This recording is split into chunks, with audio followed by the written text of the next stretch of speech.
Lula vence Bolsonaro e é eleito novo presidente do Brasil.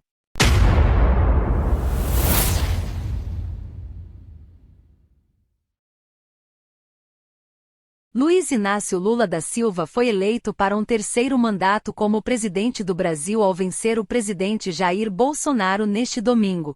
Luiz Inácio Lula da Silva, PT, é o novo presidente eleito do Brasil, com mais de 59,7 milhões de votos. Com mais de 99% das urnas apuradas, Lula tem 50,84% dos votos válidos e está matematicamente eleito, contra 49,16% dos votos obtidos pelo atual presidente Jair Bolsonaro, PL. O resultado foi divulgado pelo Tribunal Superior Eleitoral, TSE, após a votação deste domingo, 30 de outubro, encerrada às 17 horas. Em uma disputa acirrada, a vitória de Lula só foi confirmada matematicamente pouco antes das 20 horas, quase no fim da apuração.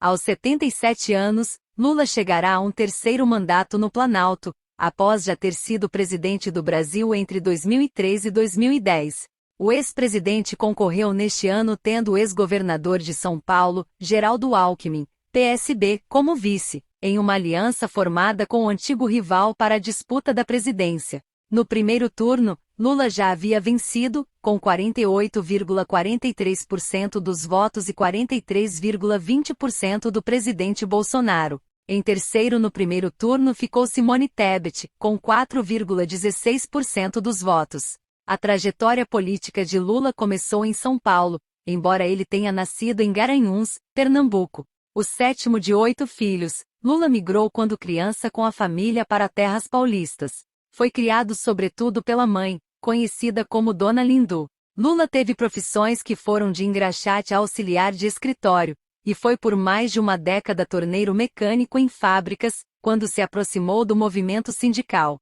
Filiou-se ao Sindicato de Metalúrgicos de São Bernardo do Campo e Diadema em 1968. No sindicato, Lula ganhou notoriedade ao liderar grandes greves no fim dos anos 1970 e início dos anos 1980, durante a ditadura militar. Chegou a ser detido por 31 dias pela ditadura por incitação à desordem coletiva, sendo absolvido no ano seguinte. À frente do sindicato, o então metalúrgico chegou à política, se filiando ao PT, que seria fundado por sindicalistas e intelectuais em 1980. Em 1984, Lula participou da campanha das diretas já ao lado de nomes como Fernando Henrique Cardoso, FHC, Tancredo Neves e Ulisses Guimarães. Se elegeu deputado federal e depois disputou a presidência pela primeira vez em 1989, contra Fernando Collor de Mello. A partir daí, Lula perderia outras 2 eleições para a FHC, até ser eleito pela primeira vez à presidência em 2002, derrotando José Serra, PSDB, com 61,3% dos votos. Antes de sua eleição, também ficou famosa a chamada Carta ao Povo Brasileiro, que sua candidatura divulgou para assegurar que um futuro governo respeitaria contratos nacionais e internacionais. Outro gesto de moderação à época foi a escolha do empresário mineiro José de Alencar, então do PL, como vice. Parceria que se manteria durante os 2 mandatos de Lula,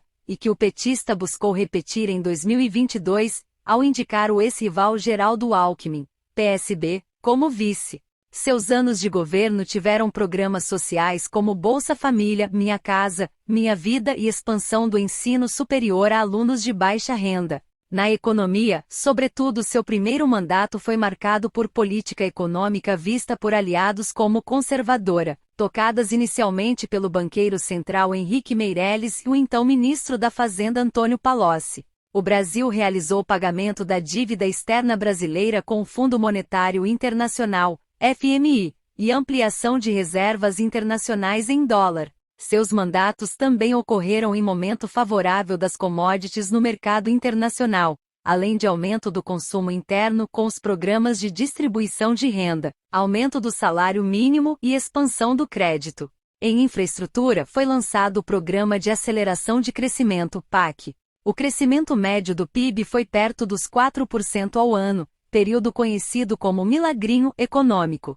Dentre as polêmicas e críticas ao governo, Lula é acusado de não ter se esforçado para fazer sucessores para além da ex-presidente Dilma Rousseff, PT, por não ter atuado amplamente em reformas estruturais e pelos escândalos de corrupção durante seu governo, notadamente o Mensalão e o Petrolão, que envolveram o PT e partidos do Centrão como o PP e o PL.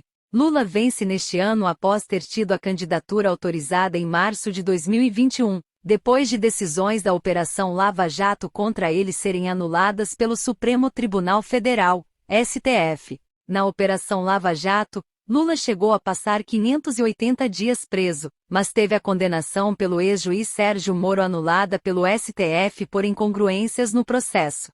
A Organização das Nações Unidas reconheceu em abril que o processo contra Lula não teve julgamento imparcial. Os casos envolvendo o ex-presidente aguardam nova tramitação na Justiça. A partir de 1º de janeiro, quando toma posse, Lula terá como desafios frentes como a pauta econômica e crescimento em um cenário de possível recessão global, a inflação acima da meta e o crescimento da pobreza. No plano internacional, Lula deve assumir em janeiro ainda em meio à guerra na Ucrânia. Internamente, Lula terá de lidar com uma base ainda indefinida no Congresso, o que pode ser um desafio para o cumprimento de parte de suas promessas. E você, o que acha? Deixe o seu comentário, e não se esqueça de se inscrever no canal. Ative o sininho para receber nossas notificações. Por enquanto é só. Muito obrigado a todos. Um abraço do canal Bequerral, e até mais.